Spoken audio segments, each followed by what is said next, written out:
Hello guys, welcome back to another video. So today what I'm going to talk about are my little pet peeves in the industry at the moment, things that irritate me. Now these things are either completely wrong, yet some people still feel the need to push them for whatever reason, or they're just things that are used in the wrong way. Now this isn't coming from a place of sort of self-righteousness. Some of these things I've even used in the past and I thought they had merit, but over time I realized that they weren't all they made out to be. Now through experience and learning I've managed to figured this stuff out, and that's where this is coming from. I'm not trying to piss people off with this video, although some people I'm pretty sure will disagree with me, but it's a little bit educational and hopefully going to help you guys make more informed decisions in the future.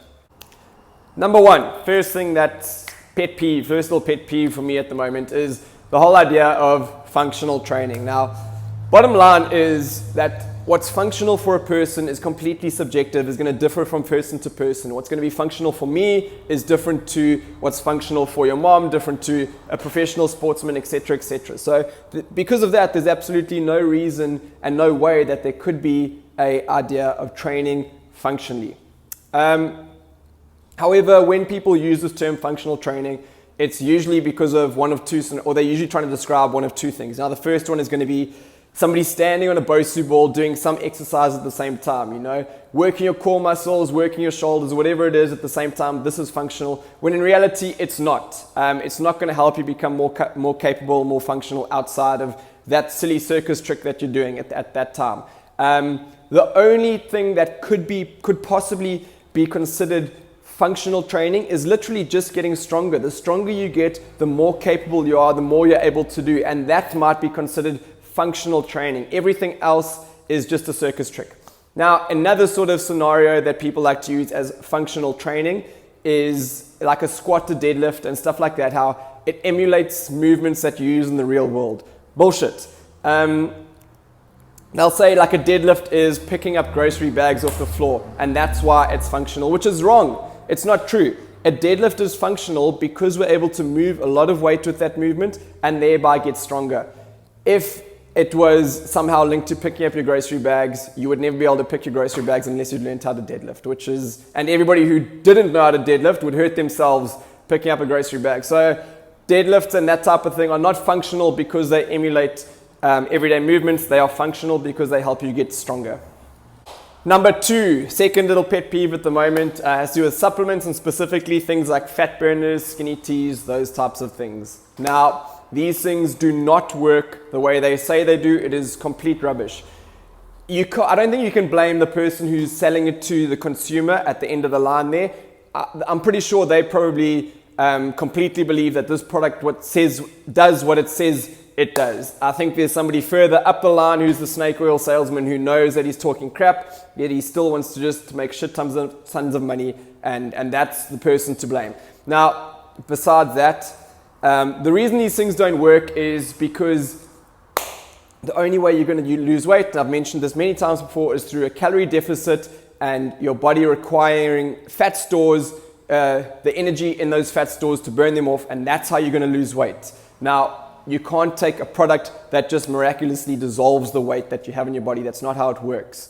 When your body isn't getting sufficient energy, it will then burn the energy stores that it has and break down that fat into water, carbon dioxide, which you expel. That is how body weight is lost and fat is lost specifically.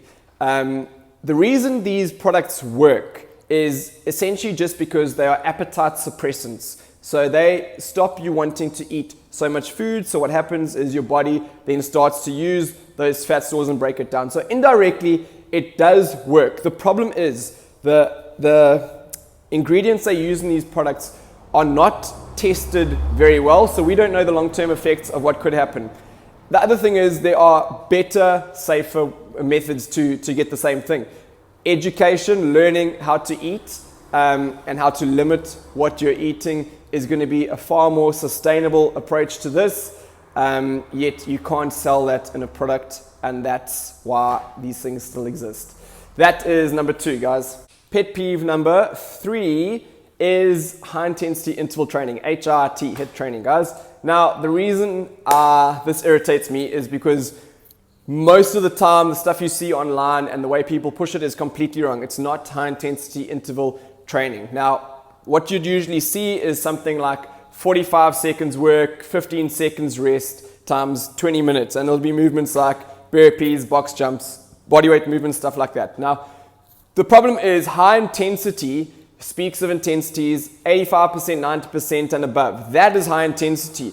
The thing is, you can't hold that sort of intensity for 45 seconds. Think about an all-out sprint. That's 100%, a little bit less than that. You probably are going to be able to hold that for 10, 15, 20 seconds. Over repeated efforts, no chance you're going to go for 45 seconds, guys, and you're going to need a lot of rest in between sets. Now, true high-intensity interval training is going to be efforts of anywhere from sort of 5 seconds to 12 to 15 seconds with 10 times that amount of rest, maybe even longer.